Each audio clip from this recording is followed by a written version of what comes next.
welcome to the deep dive. Today we're really getting into the foundations. We often talk about AI, machine learning, all the flashy code. Right, the algorithms themselves. Exactly. But underneath all that, there's this, well, elegant mathematical structure. The real engine room. Yeah. What about statistics? You framed it as the grammar of insights. Yeah, if algebra organizes the words, statistics helps us understand the meaning, the story the data is telling. It deals with patterns, relationships, and crucially, uncertainty. Right. I know, maybe not the most thrilling word, but honestly, it's the bedrock, the compass guiding everything in AI and machine learning. It really is. Our plan is simple. Take your sources on stats and ML, pull out the absolute must-knows, and basically shortcut your path to really understanding this stuff.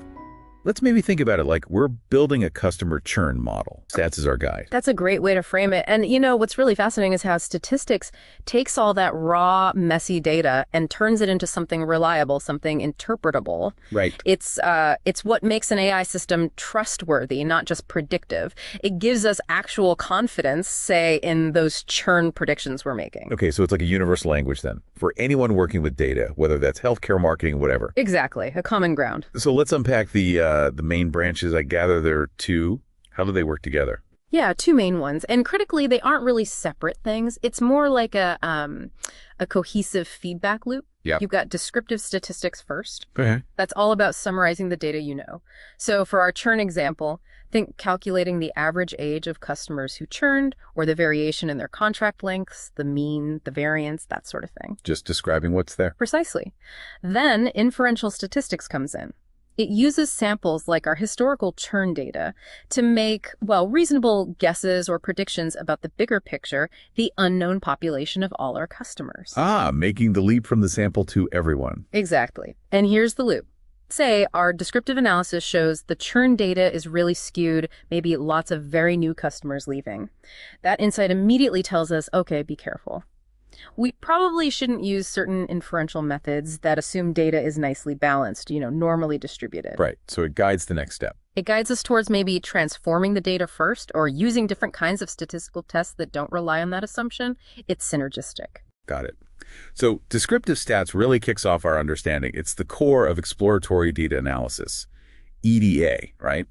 Revealing things like central tendency mean, median, and how spread out the data is standard deviation. Absolutely. Think of it as your first diagnostic tool. It flags potential data quality problems before they mess up our churn model. Like finding errors or weird values. Yeah, exactly. Things like kurtosis, which tells you if your data has fat tails, meaning lots of extreme values, or the inner quartile range, the IQR, that maps the middle 50% of your data.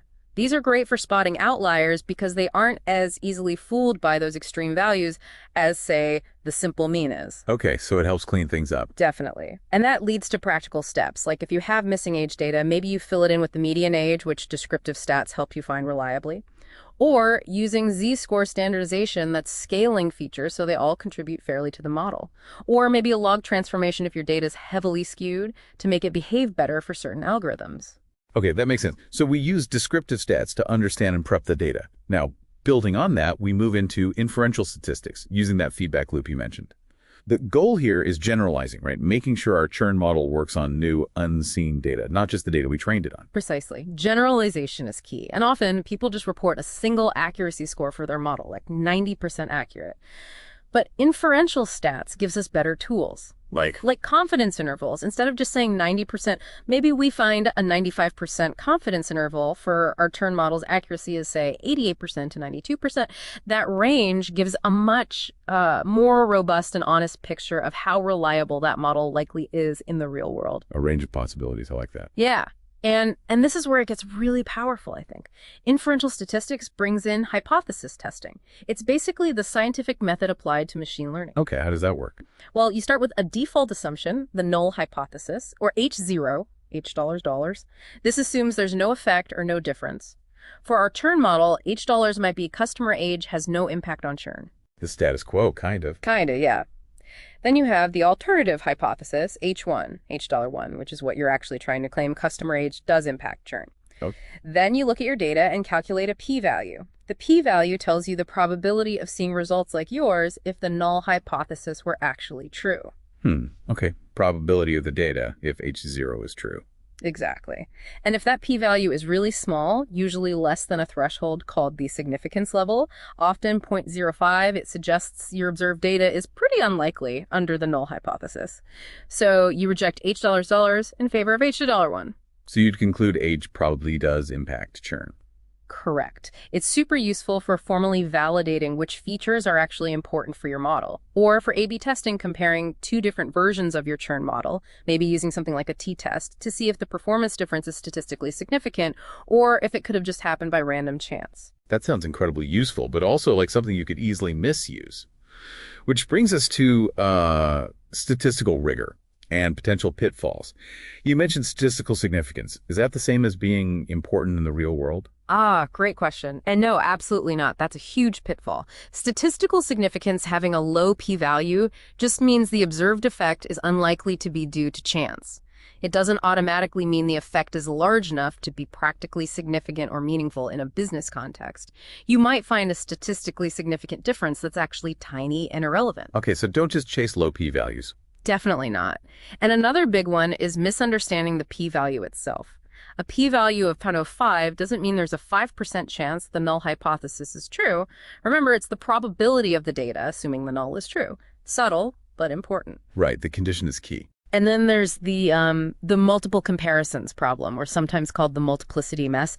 Basically, if you run lots and lots of statistical tests purely by chance, you're going to get some statistically significant results, even if nothing real is going on. Like testing dozens of features for the churn model. Exactly. Imagine testing 20 features where actually none of them truly affect churn.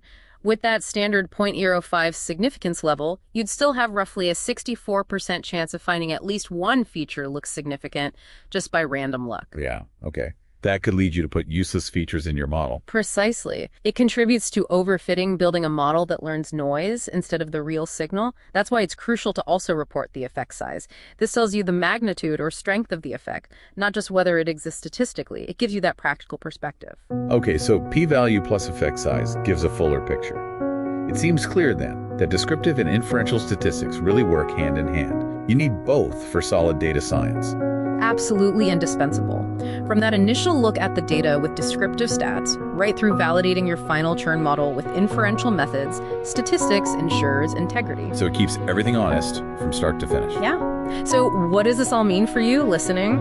I think mastering these statistical foundations is what really separates someone who can just use ML tools from someone who's a true expert. Building things that actually work reliably. Exactly. It lets you build models that aren't just performant on paper, but are genuinely robust, reliable, and crucially interpretable. And that really shapes the entire future of trustworthy AI. So maybe consider, how does applying this level of statistical rigor change how you approach your next data project? Makes perfect sense.